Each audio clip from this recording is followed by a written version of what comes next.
నమస్కారం ఘంటారవానికి స్వాగతం. ముందుగా ప్రధాన అంశాలు. మలేషియా భారత్ బంధం బలోపేతం దిశగా ముందడుగు. వాణిజ్యం, పెట్టుబడులు, రక్షణపై కలిసి సాగాలని నిర్ణయం.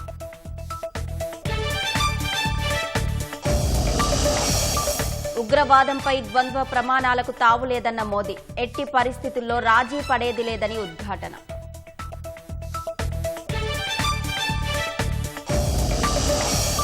పుర ప్రచార బరిలో జోరు పెంచిన ప్రధాన పార్టీలు. ఉదయం నుంచే బోట్ల వేట సాగిస్తున్న అభ్యర్థులు.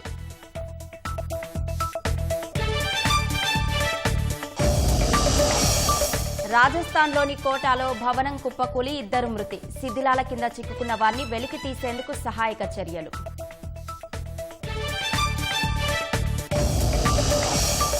రష్యాలో భారతీయ విద్యార్థులపై కత్తితో బాలుడి దాడి. నిందితుడు నాజీ భావజాలానికి ప్రభావితమయ్యాడన్న అధికారులు.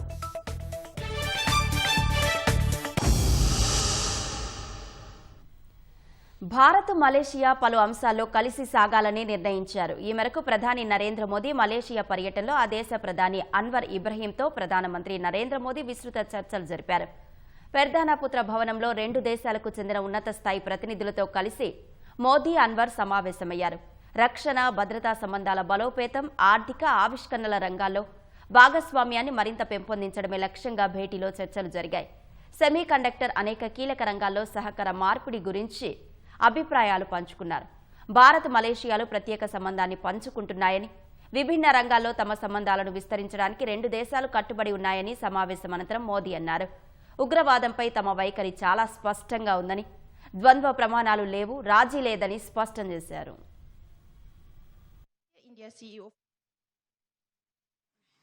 सिक्योरिटी के क्षेत्र में हम काउंटर टेररिज्म, इंटेलिजेंस शेयरिंग और मैरीटाइम सिक्योरिटी में सहयोग मजबूत करेंगे. हम रक्षा सहयोग को भी और व्यापक बनाएंगे. एआई और डिजिटल टेक्नोलॉजीज के साथ साथ हम सेमीकंडक्टर, हेल्थ और फूड सिक्योरिटी में साझेदारी को आगे बढ़ाएंगे. आज आयोजित सीईओ फोरम ने ट्रेड और इन्वेस्टमेंट के नए अवसर खोले हैं. हम स्ट्रेटेजिक ट्रस्ट से इकोनॉमिक ट्रांसफॉर्मेशन का रास्ता बनाएंगे. फ्रेंड्स,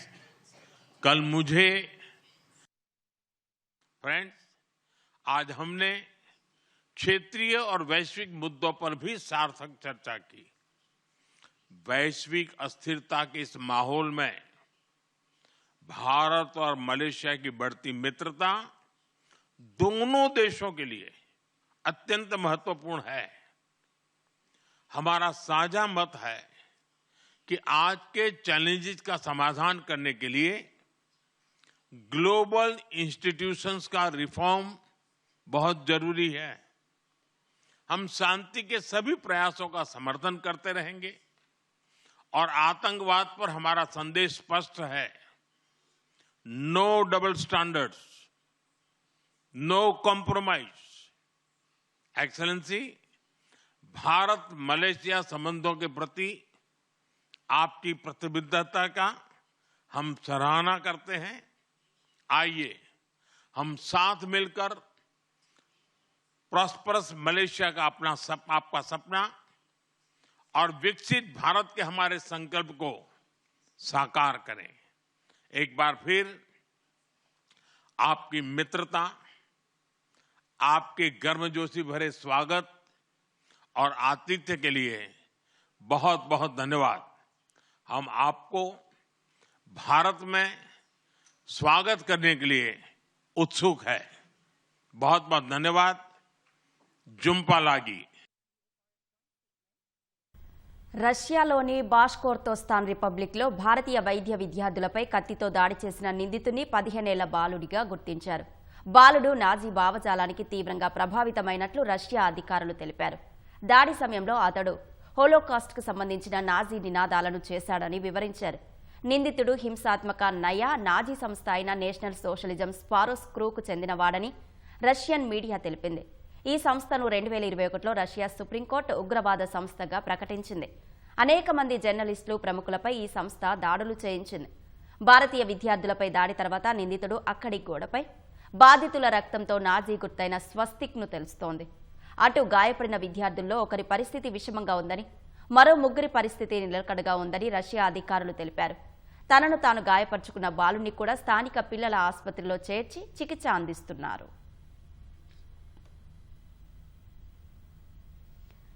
రాజస్థాన్లోని కోటాలో 3 అంతస్తుల భవనం కుప్పకూలి అందులోని 2 ప్రాణాలు కోల్పోయారు. పలువురు కాంక్రీటు శిథిలాల కింద చిక్కుకుపోయారు. వెంటనే రంగంలోకి దిగిన పోలీసులు, సహాయక బృందాలు క్షతగాత్రులను బయటకు తీస్తున్నాయి. ఇప్పటి వరకు వెలికితీసిన 9 మందికి ఆసుపత్రిలో చికిత్స అందిస్తున్నారు. కూలిన భవనంలో ఓ రెస్టారెంట్ను నిర్వహిస్తున్నట్లు పోలీసులు తెలిపారు. ప్రమాద సమయంలో ఆ భవనంలో వినియోగదారులు, సిబ్బంది ఉన్నట్లు గుర్తించారు. ప్రమాదానికి గల కారణాలను దర్యాప్తు చేస్తున్నామని, నిర్లక్ష్యం ఉన్నట్లు తేలితే భవన యజమానిపై కఠిన చర్యలు తీసుకుంటామని తెలిపారు.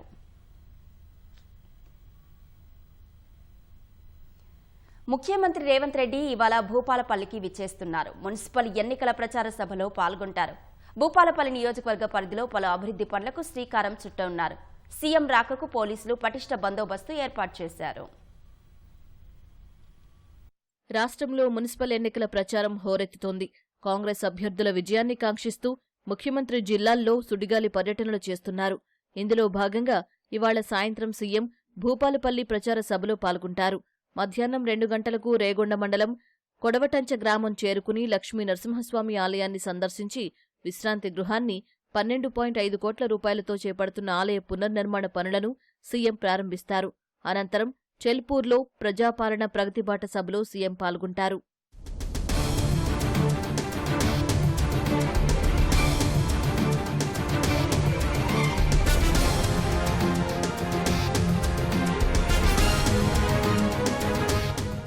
ముఖ్యమంత్రి రాక కోసం జిల్లా యంత్రాంగం విస్తృత ఏర్పాట్లు చేసింది. కలెక్టర్ రాహుల్ శర్మ, ఎస్పీ సంకేత్తో కలిసి సీఎం ప్రత్యేక సెక్యూరిటీ అధికారి వాసుదేవరెడ్డి ఏర్పాట్లను పరిశీలించారు. హెలీప్యాడ్, ఆలయ ప్రాంతాలతో పాటు ప్రారంభోత్సవానికి ఏర్పాట్లు చేసిన గెస్ట్ హౌస్లను, ఘనపురం మండలం చెలుపూరు బహిరంగ సభ ప్రాంగణంను పరిశీలించారు. జిల్లాకు విచ్చేస్తున్న సీఎంకు ఘన స్వాగతం చెప్పేందుకు భూపాలపల్లి ఎమ్మెల్యే గండ్ర సత్యనారాయణరావు నేతృత్వంలో పార్టీ శ్రేణులు భారీ ఏర్పాట్లు చేశారు. పట్టణంలో ఎన్నో అభివృద్ధి కార్యక్రమాలు చేసినందున మున్సిపల్ ఎన్నికల్లో కాంగ్రెస్ విజయం ఖాయమని, బీఆర్ఎస్ వారి ఉనికి కోసమే అబద్దాలు చెబుతున్నారని ఎమ్మెల్యే గండ్ర సత్యనారాయణరావు విమర్శించారు. ముఖ్యమంత్రి సాయంత్రం తిరిగి హైదరాబాద్ వెళ్లనున్నారు. దేవాలయానికి 12,15,00,000 రూపాయలు ఇవ్వడం జరిగింది. అది పూర్తి కావడం వల్ల దాన్ని ప్రారంభోత్సవం చేసి ఇంకా మిగిలిన పనుల కొరకు ఈ నియోజకవర్గంలో కూడా DBM 38, అదేవిధంగా 4 మండలాలకు 44,700 ఎకరాలకు నీరు పారే విధంగా దానికి ఫౌండేషన్ స్టోన్, కనప సముద్రం, భీమగన్పూర్ చెరువు, వాటికి కూడా ఫౌండేషన్, కెనాల్స్ కు Bornapalli check dam, Jukal check dam, Indirasagar project Gorremilli గత వర్షాలతో దెబ్బతిని తెగిపోయి సుమారు 10 కోట్ల రూపాయలు దాన్ని కూడా శంకుస్థాపన కొరకు ఇచ్చేస్తున్నారు. నియోజకవర్గ అభివృద్ధి కొరకు ఇంకా చాలా నిధులు పంచాయతీరాజ్ ఆర్ఎంపీ ద్వారా నిధులు ఇవ్వడం జరిగింది. గత ప్రభుత్వంలో వరదలు వచ్చినప్పుడు దెబ్బతిన్నటువంటి ఇరిగేషన్ చెరువులకు కూడా, తెగిపోయిన చెరువులకు కూడా నిధులు ఇవ్వడం జరిగింది. ముఖ్యమంత్రి రేవంత్ రెడ్డి రాక దృష్ట్యా భూపాలపల్లిలో పోలీసులు భారీ బందోబస్తును ఏర్పాటు చేశారు. మున్సిపల్ ఎన్నికల్లో చైర్మన్, వైస్ చైర్మన్ల ఎంపిక ప్రక్రియలో ఎమ్మెల్యేలు, ఎంపీలకు ఉన్న ఎక్స్ అఫీషియో ఓటింగ్ విషయంలో గతంలో ఇచ్చిన మార్గదర్శకాలను అమలు చేయాలని హైకోర్టు ప్రభుత్వానికి సూచించింది. ఎమ్మెల్యేలు, ఎంపీలు వారి నియోజకవర్గాల పరిధిలోని రాజ్యసభ సభ్యులు, ఎమ్మెల్సీలు వాళ్లకు ఓటు హక్కు ఉన్న మున్సిపాలిటీలో ఓటు హక్కు వినియోగించుకోవాలంటూ హైకోర్టు డివిజన్ బెంచ్ ఇచ్చిన ఆదేశాలను అమలు చేయాలందే. ఎక్స్ అఫీషియో ఓటింగ్ మున్సిపాలిటీని ఎంచుకోవాలంటూ నిర్మల్ కలెక్టర్ ప్రజాప్రతినిధులకు లేఖ రాయడాన్ని సవాల్ చేస్తూ కె నరేందర్ దాఖలు చేసిన పిటిషన్పై జస్టిస్ ఎన్.వి. శ్రవణ్ కుమార్ విచారణ చేపట్టారు. ప్రభుత్వం తరపున అదనపు అడ్వకేట్ జనరల్ తేరా రజనీకాంత్ రెడ్డి వాదనలు వినిపిస్తూ ఇది ఊహాజనిత అంశాలతో దాఖలు చేసిన పిటిషన్ అని పేర్కొన్నారు. గతంలో హైకోర్టు ఇచ్చిన ఉత్తర్వులుండగా తాజాగా ఎలాంటి ఆదేశాలు అవసరం లేదన్నారు. ప్రస్తుతం ఏవైనా ఉత్తర్వులు జారీ చేస్తే ఇలాంటి పిటిషన్లు మరిన్ని దాఖలయ్యే అవకాశం ఉందన్నారు. వాదనలు విన్న న్యాయమూర్తి మున్సిపల్ ఎన్నికల్లో ఎక్స్ అఫీషియో ఓటింగ్కు సంబంధించి గతంలో డివిజన్ బెంచ్ ఇచ్చిన ఉత్తర్వులను అమలు చేస్తామంటూ అదనపు అడ్వకేట్ జనరల్ వాదనలను నమోదు చేస్తూ పిటిషన్పై విచారణ మూసివేస్తూ ఉత్తర్వులు జారీ చేశారు. గత నెల 27న మున్సిపల్ ఎన్నికల కోడ్ అమల్లోకి వచ్చినప్పటి నుంచి 2,02,00,000 రూపాయలు పోలీసులు జప్తు చేసుకున్నారు. రాష్ట్ర వ్యాప్తంగా 89,30,000 రూపాయల నగదు, 84,89,000 రూపాయల విలువ గల మద్యం, 13,27,000 మత్తు పదార్థాలు, 14,69,000 నగలు జప్తు చేసినట్టు రాష్ట్ర ఎన్నికల సంఘం వెల్లడించింది. ఓటర్లకు పంచేందుకు సిద్ధంగా ఉన్న 78,500 రూపాయల విలువైన ట్యాబ్లు, వాహనాలు, ఇతర వస్తువులను కూడా స్వాధీనం చేసుకున్నారు. రేపు సాయంత్రం 5 గంటలకు ప్రచారం ముగియనుంది. ఈ నెల 11న పోలింగ్ జరగనున్న సందర్భంగా విస్తృతంగా తనిఖీలు చేయనున్నట్లు పోలీసులు తెలిపారు. మున్సిపల్ ఎన్నికల్లో బీఆర్ఎస్ నాయకులపై అధికార కాంగ్రెస్ దాడులు చేస్తున్నారంటూ రాష్ట్ర ఎన్నికల కమిషన్కు గులాబీ పార్టీ ప్రజాప్రతినిధులు ఫిర్యాదు చేశారు. హైదరాబాద్ నాంపల్లిలోని కమిషన్ కార్యాలయంలో ఈ మేరకు బీఆర్ఎస్ శాసనసభ్యులు మల్లారెడ్డి, కేపీ వివేకానంద గౌడ్, ఎమ్మెల్సీలు దాసోజు శ్రవణ్, షంబిపూర్ రాజు కమిషనర్ను కలిశారు. మేడ్చల్ జిల్లా అలియాబాద్ మున్సిపాలిటీ పరిధిలో పోలీసుల సమక్షంలోనే భౌతిక దాడికి పాల్పడ్డా చర్యలు తీసుకోలేదని వివరించారు. ఆ తర్వాత సైబరాబాద్ పోలీస్ కమిషనర్ రమేష్ను కలిసి ఇదే అంశాన్ని ప్రస్తావించారు. ఘటనపై సమగ్ర విచారణ జరిపి దోషులపై కఠిన చర్యలు తీసుకోవాలని నాయకులు కోరారు.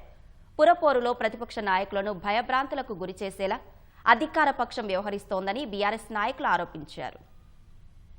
మున్సిపాలిటీలో మాజీ సర్పంచ్ మేము రివ్యూ చేస్తుంటే మా కౌన్సిలర్ల తోటి పెద్ద డీజే పెట్టి మాట్లాడుకుంటూ చేస్తే మేము రిక్వెస్ట్ చేసినామా, వినకుండా కాపు కాసి 100 మందితోటి వాడిని ఎట్లా కొట్టిండంటే నెత్తి వల్ల కొట్టి వీడియోస్ ఉన్నాయి, అన్ని పెట్టినాం. బీఆర్ఎస్ కాండ్ వేసుకుంటే వాడిని కట్టుకుంటా లోపలికి వచ్చి ఇంట్లో జొరబడి నా కారు అద్దాలు బలగొట్టి గన్మెన్లు కాపలా ఉంటే వచ్చి దర్వాజా గుద్దుతా ఉంటే వీడియోలు ఉన్నాయి. వాళ్ళని ఏమన్నా అట్కాయించినామా, వాళ్ళ తెరువు పోయినామా? అరే ప్రజలకు వండ్రి, ఓట్లు అడుగుండ్రి, గాపాన్ చేయండి. కానీ ఇదేందా దౌర్జన్యము? ఫేర్ అండ్ ఫ్రీ ఎలక్షన్ జరగాల్సినటువంటి ఒక రాష్ట్రంలో ఇవాళ ఒక రౌడీ రాజ్యం ఇవాళ రేవంత్ రెడ్డి గారి యొక్క నేతృత్వంలో కొనసాగుతా ఉంది. కొడంగల్లో కూడా అదే రకమైనటువంటి ఒక రీతిలో ఒక రౌడీజానికి పాల్పడి బీఆర్ఎస్ కార్యకర్తలపైన నాయకులపైన ప్రచారాలు చేసుకోనియకుండా ఒక విధ్వంసకర వాతావరణాన్ని ప్రభుత్వం అనుసరిస్తున్న తరుణంలో రాష్ట్ర ఎన్నికల సంఘం కమిషనర్ గారిని కలిసి ఒక విజ్ఞాపన ఇవ్వటం అయింది. చాలా సానుకూలంగా రెస్పాండ్ అయినారు. తెలంగాణ స్పెషల్ ప్రొటెక్షన్ ఫోర్స్ సిబ్బంది సంక్షేమం కోసం ఆ విభాగం ఉన్నతాధికారులు ఎస్బీఐతో వేతన ప్యాకేజీకి సంబంధించిన ఒప్పందం కుదుర్చుకున్నారు. ఈ మేరకు SPF DG Swati Lakra, SBI DGM Neelakshi Singh Secunderabad రాణిగంజ్లోని ఎస్పీఎస్ కార్యాలయంలో ఈ ఒప్పందంపై సంతకాలు చేశారు. ఇందులో భాగంగా ప్రమాదవశాత్తు మరణించిన వారి కుటుంబాలకు ₹1,00,00,000 ప్రమాద బీమా అందనుంది. విమాన ప్రమాదాల్లో మరణిస్తే 1.6 కోట్ల రూపాయల పరిహారం వర్తిస్తుంది. శాశ్వత అంగవైకల్యం సంభవించిన 80 లక్షల రూపాయల ఆర్థిక సాయం అందేలా ఒప్పందం కుదుర్చుకున్నారు. సిబ్బంది కుటుంబాల్లోని పిల్లల ఉన్నత చదువులు, వివాహాలు, వైద్య చికిత్సలకు ఆర్థిక సాయం అందించేలా నిబంధనలను రూపొందించారు. అలాగే వ్యక్తిగత రుణాలు, లాకర్ల అద్దెలు రాయితీలు, ప్లాటినం రూపే డెబిట్ కార్డు లాంటి సదుపాయాలు కల్పించారు.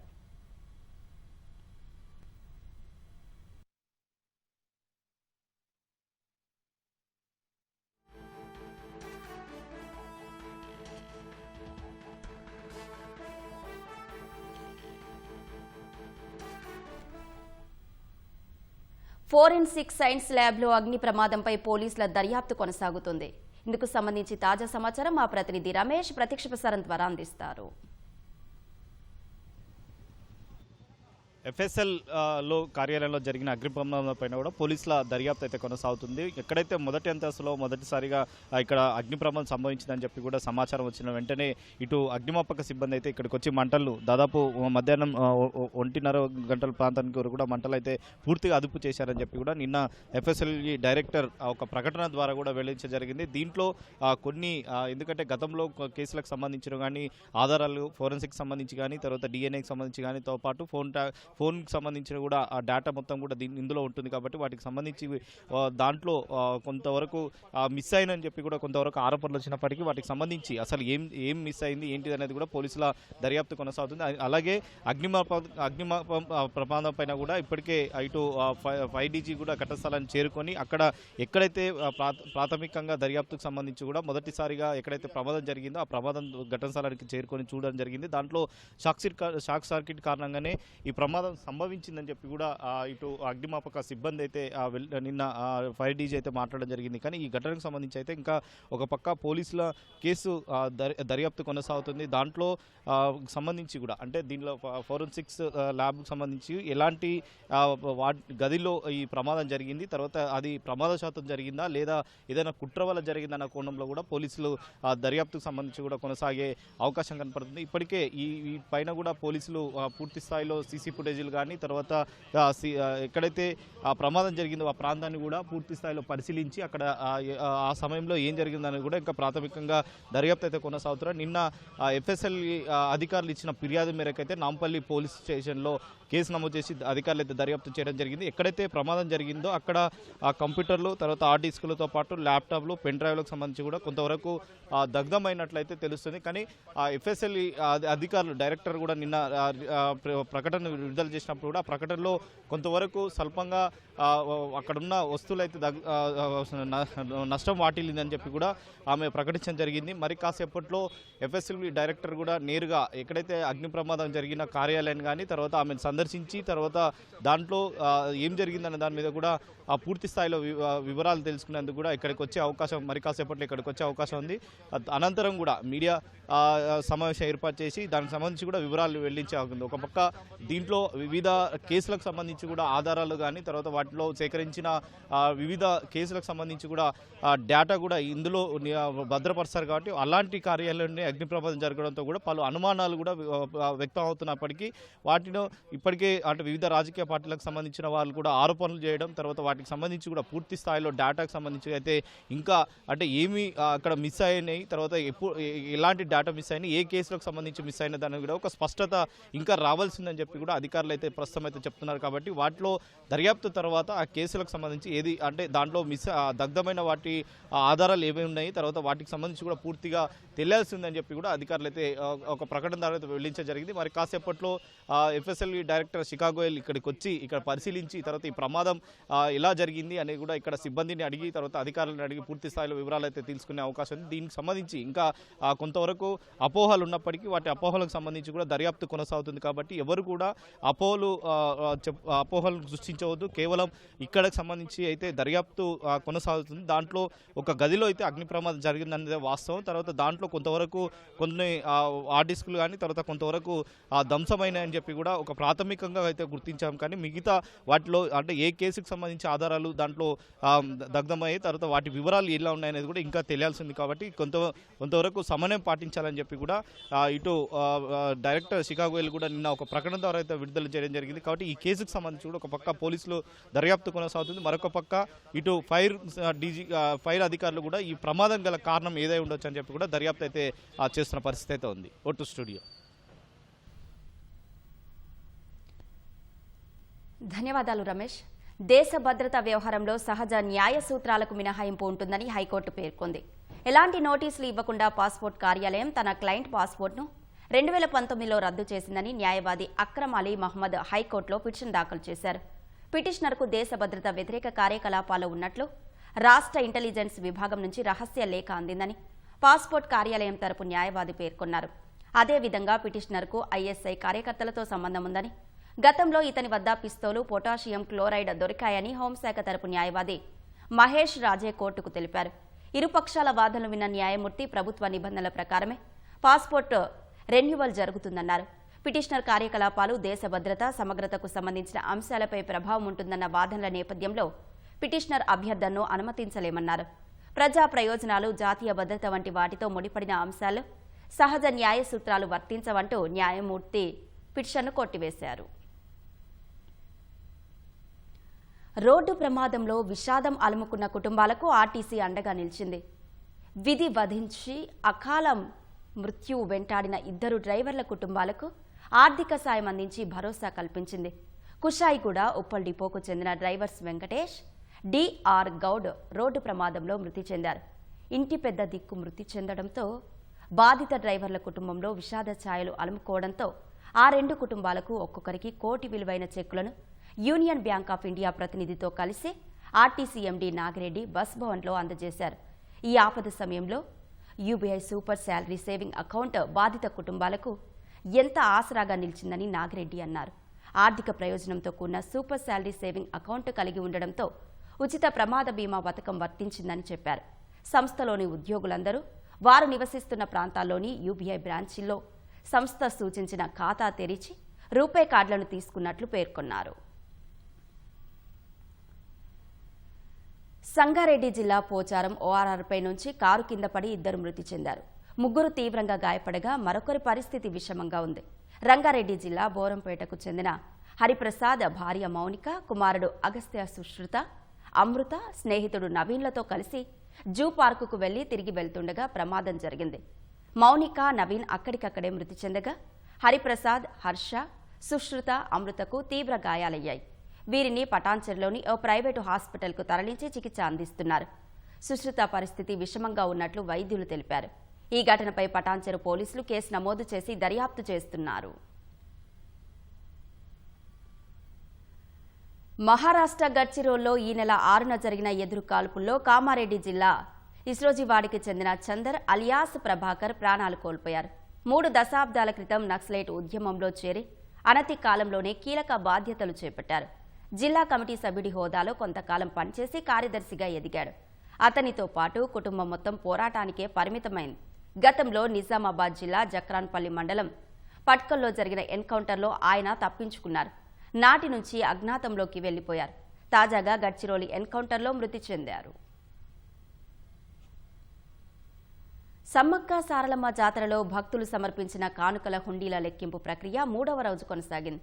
హనుమకొండలోని తిరుమల తిరుపతి కళ్యాణ మండపంలో 3వ రోజు 140 హుండీలను లెక్కించగా 2.1 కోట్ల రూపాయల ఆదాయం వచ్చినట్లు అధికారులు తెలిపారు. 3 రోజుల వ్యవధిలో మొత్తం 828 హుండీలకు గాను 465 హుండీలను లెక్కించారు. వీటి ద్వారా ఇప్పటి వరకు 8.6 కోట్ల రూపాయల ఆదాయం వచ్చింది. హుండీ ఆదాయాన్ని ఎప్పటికప్పుడు బ్యాంకులో జమ చేస్తున్నట్లు అధికారులు వెల్లడించారు. నటుడు, టీవీకే అధ్యక్షుడు విజయ్ తమిళనాడులో జరగనున్న అసెంబ్లీ ఎన్నికల్లో అరంగేట్రం చేసేందుకు చెన్నైలోని 2 నియోజకవర్గాలను పరిశీలిస్తున్నట్టు తెలుస్తోంది. చెన్నైలోని వేలచ్చేరి లేదా విరుంగాంబాక్కం నియోజకవర్గాల నుంచి పోటీ చేయడం గురించి ఆలోచిస్తున్నారని సమాచారం. పార్టీ కార్యకర్తల నుంచి అభిప్రాయాలను సేకరిస్తున్నారని, త్వరలోనే తుది నిర్ణయం తీసుకుంటారని సంబంధిత వర్గాలు తెలిపాయి. ఇందులో ఒక స్థానం నుంచి పోటీ చేసే అవకాశం ఉందని పేర్కొన్నాయి. వాస్తవానికి గెలుపు అవకాశాలను విశ్లేషించిన రాజకీయ నిపుణులు విజయ్ పేరులోని మొదటి అక్షరం వీతో ప్రారంభమయ్యే నియోజకవర్గాలను ఎంచుకోవాలని సూచించినట్లు తెలుస్తోంది. అందుకే ఈ 2 నియోజకవర్గాలతో పాటు విల్లుపురంలోని విక్రవాండి, నాగపట్టినంలోని వేదారణ్యం, కరూర్ జిల్లాలోని వేదసందూర్ స్థానాలను సైతం పరిశీలిస్తున్నారని తెలుస్తోంది.